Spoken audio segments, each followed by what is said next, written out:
Ako po ay nananawagan po kay Atty. Percy Acosta ng PAO Office na sana po ay matulungan niyo po kami sa aming problema para sa pagkamit ng katarungan sa namatay naming anak po.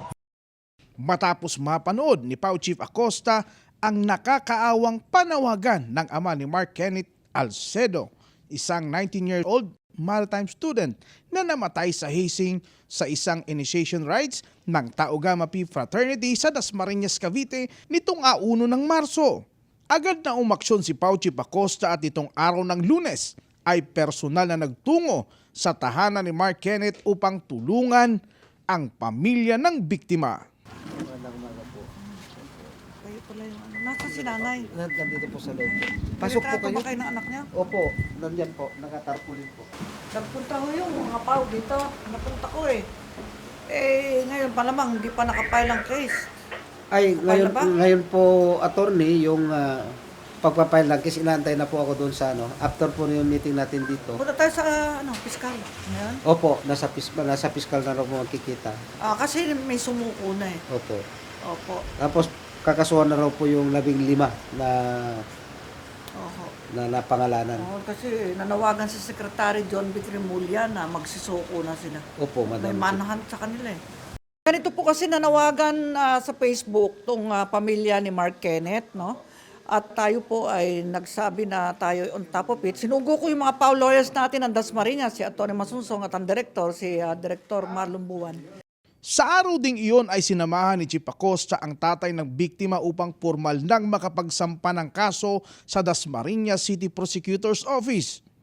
Sa pagkakataong ito ay lumutang din ang dalawang kasama ni Mark Kenneth sa nangyaring hazing upang tumayo bilang mga testigo sa kaso ni Mark, kung saan nauna nang nakapagsampa ng kaso ang dalawa noong araw ng Sabado.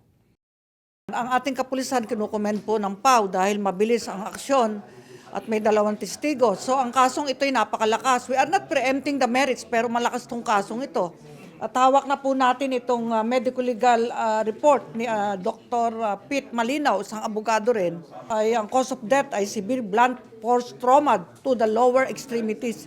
Pero hindi lang dito sa mga tinamaan ng organ, mayroon pa sa iba't ibang bahagi ng katawan. Kaya talagang hindi bubuhayin tong bata eh. Sino ba makakasurvive dyan? Napakalakas po ng ebidensya dahil mismo mga neophytes nasasaktan din at may medical legal na rin sila. May medical certificate na sila. Kaya napakalakas po ng kasong ito. Tama sa Secretary John B. Cremulya. Magsisuko na lahat yung mga involved dito. Para matigil na tong hazing na ito na nakamamatay. Hindi brotherhood to eh. Murder to. Nung Sabado, nakapag-file na rin sila ng kaso laban doon sa mga suspects through regular filing. Hindi naman napigilan ni PAO Chief Acosta na maglabas ng galit matapos makita o lumabas ang resulta ng medical legal ng biktima. At pinag-aaralan na din ng PAO ang pagsasampa ng kasong murder laban sa mga akusado. Para po sa pamilya, all the way, talagang all out kami, tutulong buong pwersa ng PAO para po kami ay maging assistant ng mga prosecutors sa kasong ito. At talagang ganyan, buhay ang inutang, katarungan ang dapat ibigay. Ay, tatingin ko, intent to kill, kung pwede magsampa pa ng another case for murder dito eh. Ay, matagal na kami nananawag, ay tigil na to eh. Ilan na yan, yung kaso ng taga-Bataan. Bataan din ang apelido ng bata. Ay naku, yung sa Cebu, ang dami.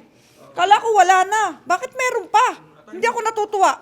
61 years old na po ako, madalas naman ako nakikinig sa mga radyo, TV, nanonood, nagbabasa. Nakikita ko talaga na si Chief PAO ay talagang tumutulong sa mga api, mga inaapi po sa may mga kasong katulad sa amin po. Lalo na yung mga sensational case po. Sa paglutang ng dalawang testigo ay agad nananawagan si Chief Acosta sa Department of Justice upang sumailalim ang dalawa kasama ang kanilang pamilya sa Witness Protection Program. Nananawagan po tayo kay Secretary Frederick Bida na sana po ay maagap na mailagay sa WPP ang dalawang batang ito para po magkaroon ng full protection. Hindi lang sila, pati yung kanilang pamilya. Labis naman ang pasasalamat ng ama ni Mark Kenneth kay Chief Acosta dahil hindi umano nito sukat akalain na ganun na lamang kabilis ang pagresponde ng ating butihing hepe. Ang masasabi ko lang kay Mark na hindi ako titigil. Kaya nga ako humingi ng tulong sa gobyerno at sa kay Madam Chief Pau Persida Acosta kasi malaki ang paniniwala ko na sila lang ang makakatulong sa akin. Ay, sobra po ang pasasalamat ko at naibsan po yung damdamin namin dinadala na mabigat. Naging medyo gumaan na po nung nakita namin siya. Sa huling tala, umabot na sa 6 na mga sospek na miyembro ng Tau Gamma Pi Fraternity ang sumuko na sa kapulisan. Bukod dito ay patuloy namang nananawagan si Chief Acosta na itigil na o wakasan na ang madugong fraternity hazing.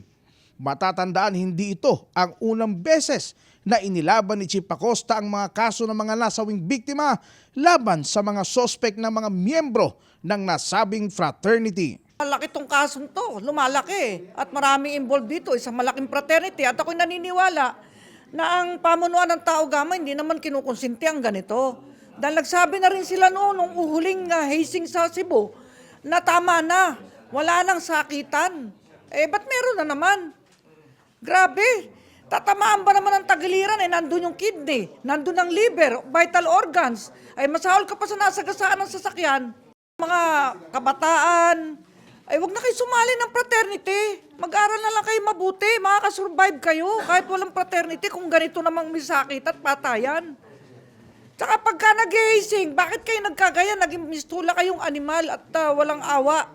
Baka kayo may mga inuming nakalalasing, bawal yan. O kaya droga. Sino ba naman ang papatay ng brother? Sa bata nga, may anti-child abuse law eh. Nakukulong ang tatay, nanay na nananakit. Yan pa kayang ganyan. Hindi mo kaano-ano, sinasaktan mo. Pasensya na, galit ako eh. Hindi ako natutuwa.